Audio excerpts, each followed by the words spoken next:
अति संसद हिलाना है तो पहले अपनी आत्मा को हिलाओ। भगवान महावीर स्वामी की, भगवान महावीर स्वामी की, सर्वज्ञ भगवान रामचंद्र की, सर्वज्ञ भगवान हनुमान की, समस्त साधु संतों की। बोले आप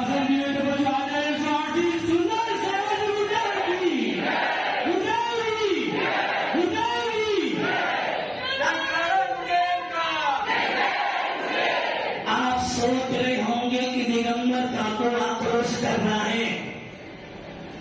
आप चिंतन कर रहे होंगे कि दिगंबर साधु क्रोध में बोल रहे हैं। हाँ, बोल रहे हैं।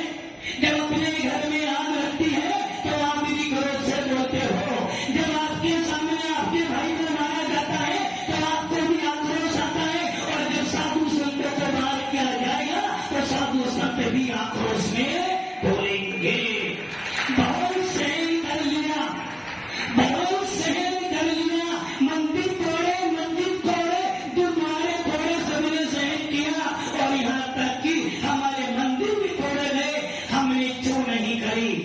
मंदिर बांटे, मस्जिद बांटी, देश बांटा, हमने सहन कर लिया। और यदि साधु संतों को बांट दोगे तो अब हिंदुस्तान चुप रहने वाला नहीं है।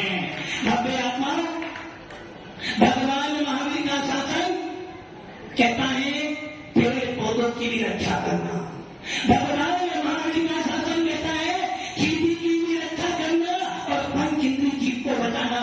कभी अपने मन में किसी के प्रति बुरी भावना मत लेना। और जैन समाज का व्यक्ति, साधु संतों की तो बात बहुत दूर है, जैन समाज का व्यक्ति कहता है अरे भैया मैं तो किसी के प्रति अपने मन में खोटे भाव भी नहीं लाता। कर बुरा होगा बुरा, कर भला होगा भला। किंतु जैन समाज एक बात जरूर कहता है, जैन समाज एक बात जरूर कहता है, तो उंगली पकड़ेगा मैं हाथ दूंगा और तू हमारा हाथ पकड़ेगा तो तुझे हम गला लगा लेंगे यदि तू हमें छेड़ेगा। जैन समाज क्या कह रहा है? यदि कोई हमें नहीं छेड़ता है तो हिंसावादी है, और यदि कोई हमें छेड़ेगा तो उसको छोड़ने वाले भी नहीं हैं। भगवान महावीर का नारा था अहिंसा परमो धर्म। इसका अर्थ क्या है? सब मिलजुल के रहो, सब प्रेम से रहो, आपस में एक दूसरे का सहयोग करो। किंतु अहिंसा इतनी ही नहीं है। अहिंसा का अर्थ है शांति से जियो। और जब कोई हमें शांति से नहीं जीने देगा तो क्रांति भी लानी पड़ेगी। भगत सिंह ने क्या कहा था? महात्मा गांधी ने क्या किया? भारत को अभी स्वतंत्र करना है, विदेशी छोड़ो, विदेशी छोड़ो। महात्मा गांधी का नारा था शांति प्रिय। और हुआ क्या? शांति प्रिय में रहे और उनको भी मारा गया। किंतु भगत सिंह ने क्या कहा था? तुम मुझे खून दोगे तुम्हें आजादी दूंगा। सुभाष चंद्र बोस या भगत सिंह? सुभाष चंद्र जी बोस क्या कहा उन्होंने? तुम मुझे खून दो, मैं तुम्हें आजादी दूंगा। और भगवान महावीर का नारा था शांति से जीने दो, शांति से जीने दो और शांति से हमें जीने दो। भगवान महावीर का नारा था जियो और जियो। क्या हुआ? गला सूख गया? आपने शाम को पानी पिया है, सुबह भी नाश्ता करके आए होंगे, पानी पीकर आए होंगे। और ये दिगंबर साधु के साधु संतों ने कल 10 बजे पानी पिया था, अभी तक पानी की एक बूंद भी नहीं पिया है। एसी में सोते हो, कूलर में सोते हो, और ये साधु संत ना एसी लेते ना कूलर, फिर भी तुमसे मजबूत बोलते हैं जियो। आक्रोश रैली है, शांति प्रिय रैली नहीं है। जियो। पीछे जो बैठे मेरी आवाज पीछे भी जा रही है, जियो। भगवान महावीर का संदेश था जियो, जियो, कोई बाधा नहीं। और हिंदुस्तान भारत के अंदर सारे संप्रदाय रहते हैं, भले कांग्रेस हो या बीजेपी हो या साइकिल हो, लंदन हो, कोई भी हो,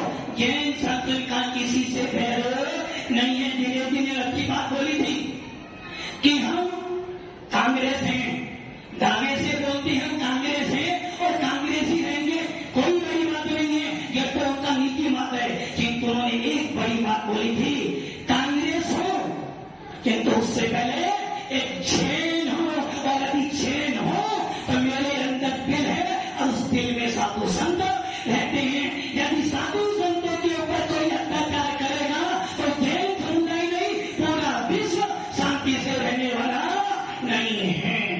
भव्य आत्माओं, जियो और जीने दो, जियो शांति से जियो। और हिंदुस्तान भारत में हर संप्रदाय रहता है, यदि वो शांति से रहता है हमारा भाई है, हमारा भाई है। किंतु तुम शांति से जी रहे हो ना, हमें भी शांति से जीने दो। और यदि हमारी शांति में दखल करोगे तो तुम्हें छोड़ने वाले को माता जी बोल रही थी ना कि हम हिंसक हैं, चाहते हैं उसका बुरा ना हो, चाहते हैं उसका बुरा नहीं हो, कब तक?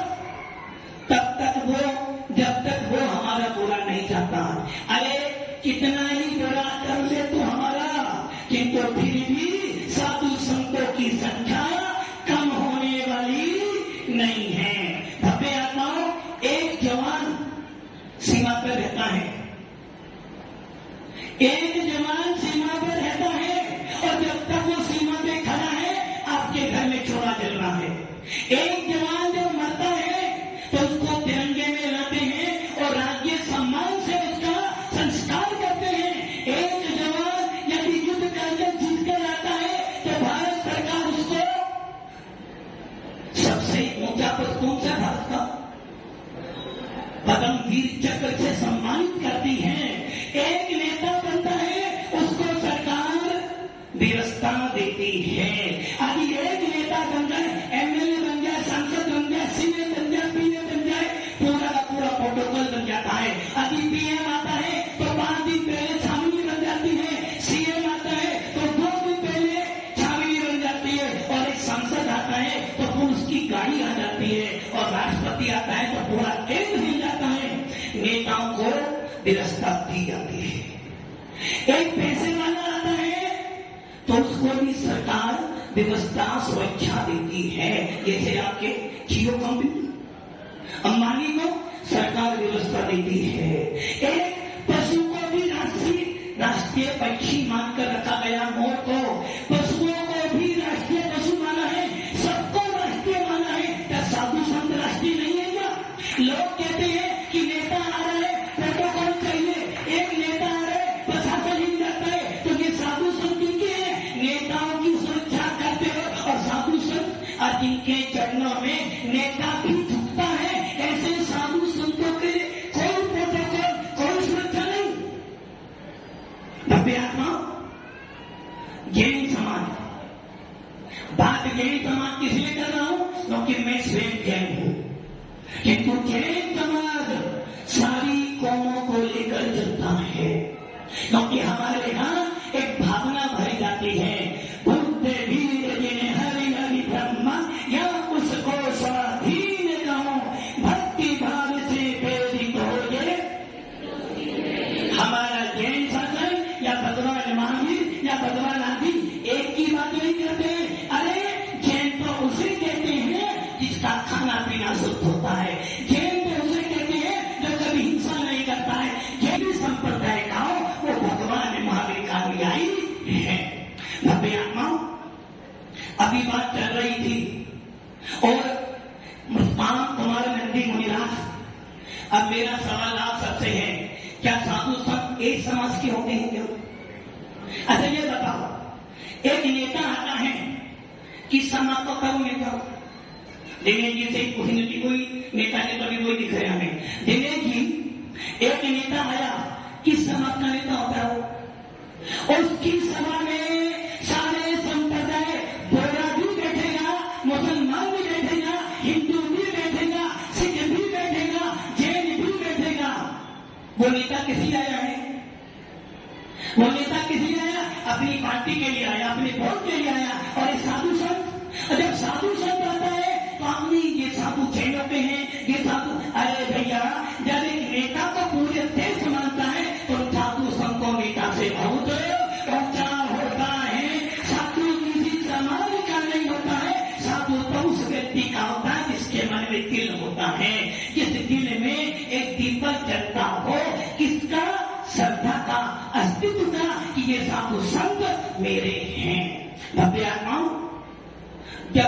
आता है। जब दुख आता है किसके पास जाते हो? माता पिता के पास या नेता के पास? किनके पास जाते हो? साधु संतों के पास जाते हो। दुख आता है साधु का हाथ पकड़ते हो, सुख आता है साधु का हाथ पकड़ते हो।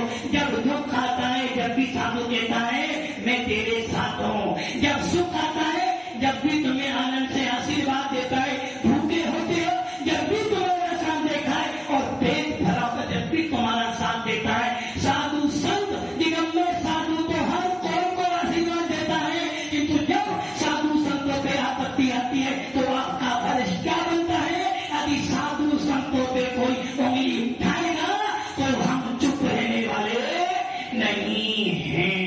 भव्य आत्माओं, अभी बात चल रही थी कांत कुमार नंदी महाराज को मारा गया 5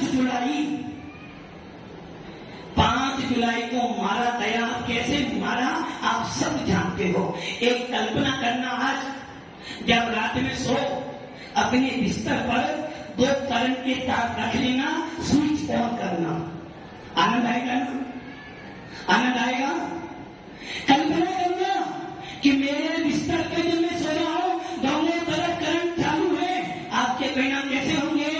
खराब और उतना ही नहीं, करंट है तो हमारा बॉडी के पास कर करके फेंक दिया। 5 जुलाई को मारा, 6 जुलाई को रिपोर्ट करी और 8 तारीख को पकड़ा गया। 8 तारीख को वो सारे टुकड़े मिले जब कर्नाटक सरकार ने और हमारे आचार्य पूर्ण नंदी महाराज ने ये आंदोलन करा और कर्नाटक सरकार ने तुरंत एक्शन लेके पकड़ा। कर्नाटक सरकार को बहुत आशीर्वाद, जिन्होंने जैन समाज के नहीं साधु संतों के प्रति अपनी भावना व्यक्त की। और ये निश्चित है जो सरकार कोई सी भी हो, जो साधु संतों के प्रति सम्मान रखेगी, श्रद्धा रखेगी, कोई सरकार को हम अपना वोट देंगे। भव्य आत्माओं, बात चल रही थी संप्रदायों की। जब राम दुखी हुए, राम दुखी हुए, कब दुखी हुए? कब दुखी हुए राम? चेयरमैन जी, आप दुखी कब होंगे? दुकान चले जाने पर या बच्चे जाने पर? नहीं ना। और मैडम चली जाए तो? क्योंकि पति पत्नी का संबंध ऐसा हो, मात्र शरीर संबंध नहीं होता। पत्नी तो वो होती है जो तुम्हारे दुख में साथ देती है, पत्नी तो वो होती है जो तुम्हारे सुख में साथ देती है, और पत्नी तो वो होती है जो तुम्हारे मन की हर बात जान लेती है। जब अकेले होते हो किसको बोलते हो? पत्नी को बोलते हो। पत्नी अकेली होती है तो तुमसे बोलती है। पति पत्नी का मतलब है एक अच्छा दोस्त, एक अच्छा मित्र, एक अच्छा मैत्री।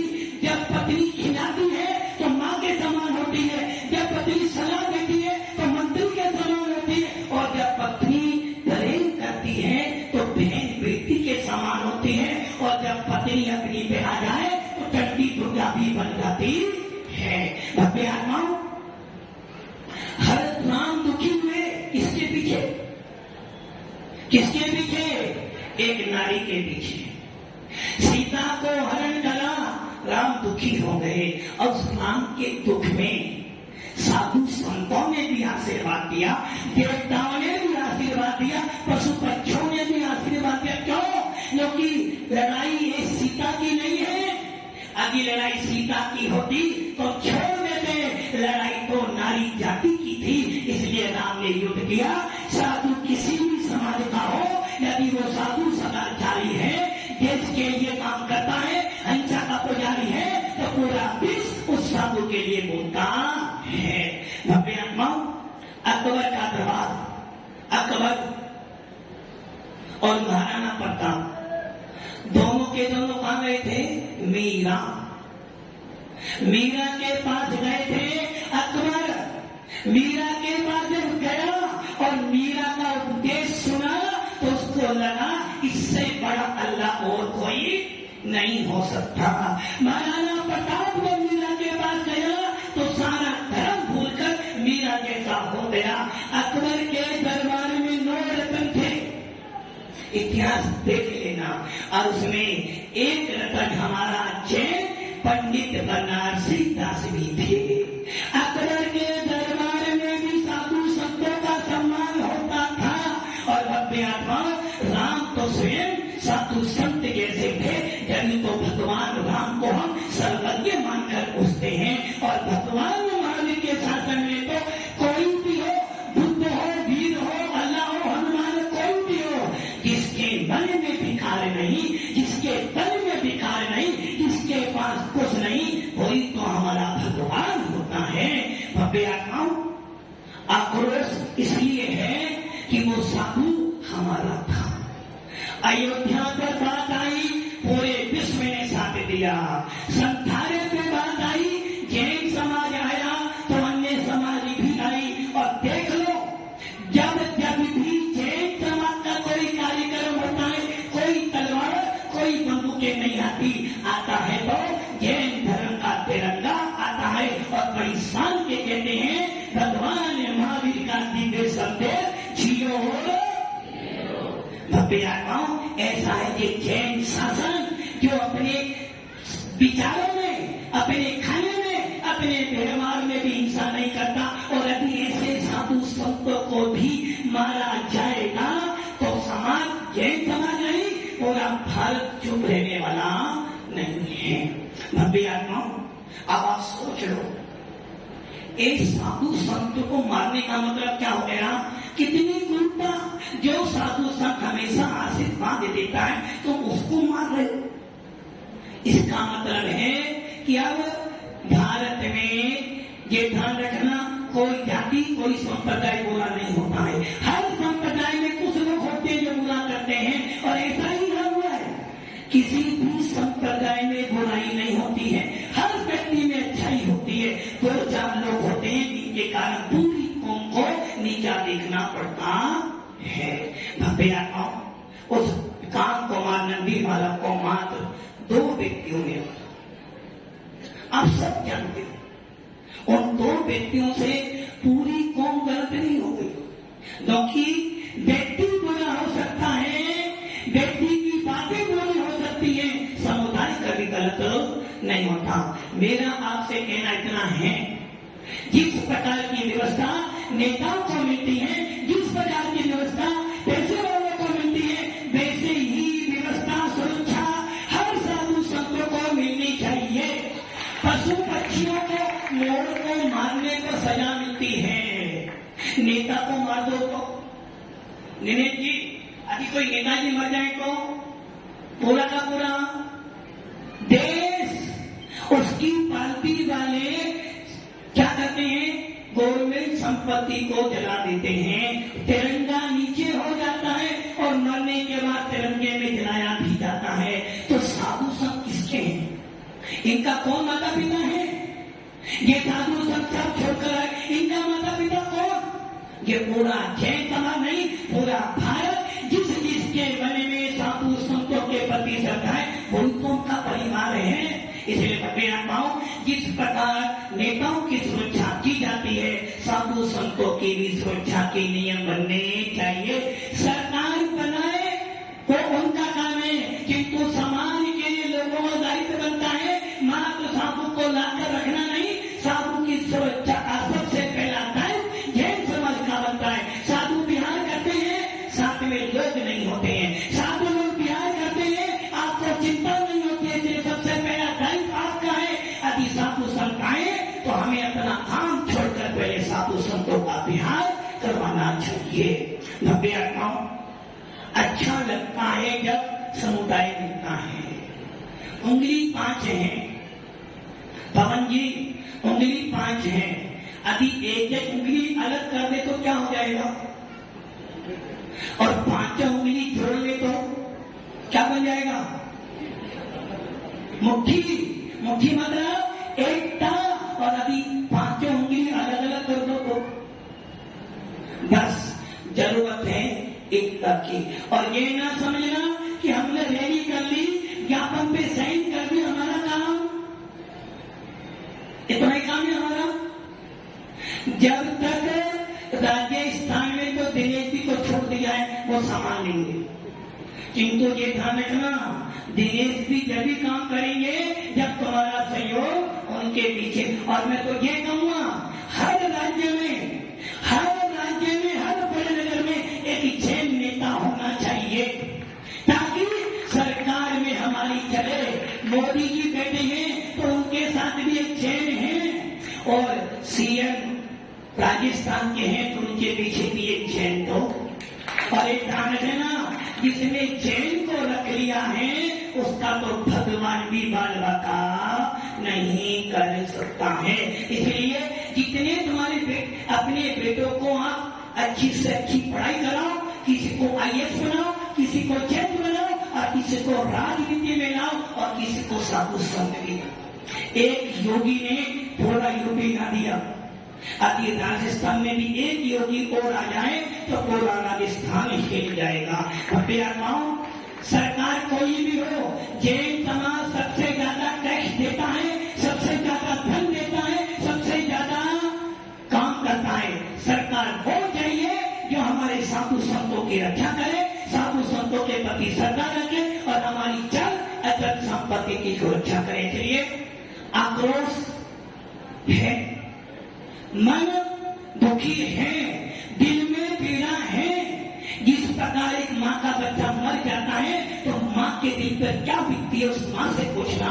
एक बाप का सहारा टूटता है तो उस बाप से पूछना, और एक धर्म का साधु टूट जाता है, नष्ट हो जाता है तो साधु संतों से पूछना कि क्या बीतती है उनके दिल पर।